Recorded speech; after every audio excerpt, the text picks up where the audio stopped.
So it looks like we may be starting to prove some of these Bible stories, which is kind of cool. I'm gonna read this article. This is CTV News article. CTV is garbage. It's up here in Canada. It's a garbage news channel, but sometimes they put out okay articles. This one might be all right. So it says new research method helps verify event mentioned in the Bible's Old Testament.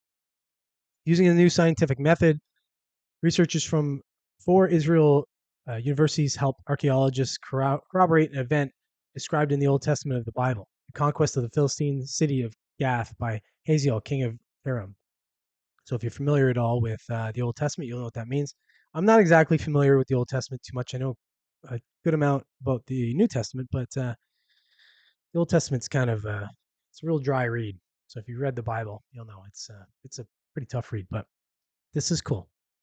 The researchers from Tel Aviv University, the Hebrew University of Jerusalem, Bar Ilan University, and Ariel University say that unlike previous methods, the new technique can help identify burnt metals discovered in excavations and estimate their firing temperatures.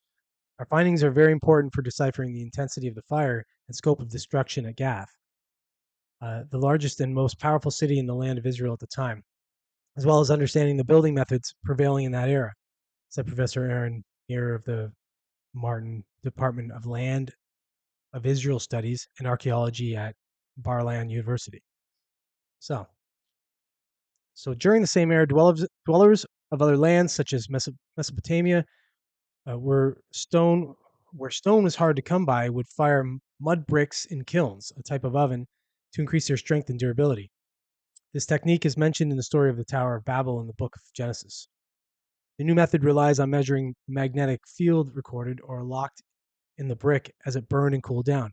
After proving the method's validity, researchers applied it to a specific archaeological dispute. Was a brick discovered at Tel Asafi, identified as a Philistine city of Gath, home of Goliath, built of pre-fired bricks or burned on location? Common hypothesis attributes the destruction of the structure of the devastation of Gath by Hazael, king of Aram, Damascus, around 830 BC. However, a previous paper by researchers, including Muir, proposed that the building did not burn down, but rather collapsed over decades, and that the bricks found in the structure had been fired before construction. If this hypothesis were correct, it would be the earliest instance of brick firing technology discovered in Israel. So basically, what it's saying is that they thought that the building had collapsed in one way, which would be counter to what the Bible said. And now science is proving that it most likely was, it goes in line with the accounts of the Bible. So that's where science is kind of cool. Science can kind of prove stuff. Science and the Bible were always, you know, at odds with each other. But then, now they start proving things like the flood theories, um, and the idea that perhaps there could have been a major global flood, as the story of Noah's Ark refers to.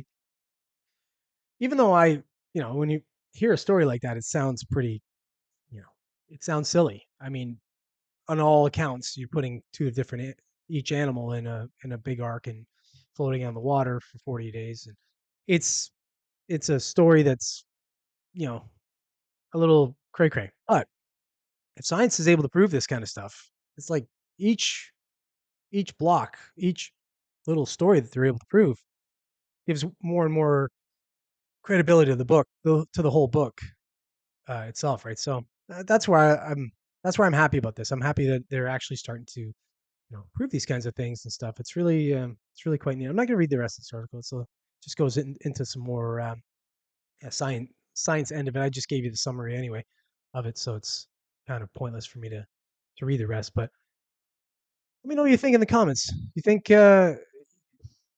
think science and religion are going to kind of, or shouldn't say science and religion because religion's a whole different thing. Science and the Bible are going to start to, corroborate each other, or science is going to corroborate the Bible. And we're going to start to see some of these stories that are being told um, in the different books, especially in the Old Testament, as being true. Because I think a lot of people understand that a lot of what is said in the New Testament is kind of it's not really contested at this point whether these people were there. Whether Jesus was an actual person, the contestment is whether he was the Son of God. That's about the only real contestment. Whether he was a actual person or not, a real person is pretty much, they pretty much know that that's true. So Yeah, again, let me know in the comments. What do you think?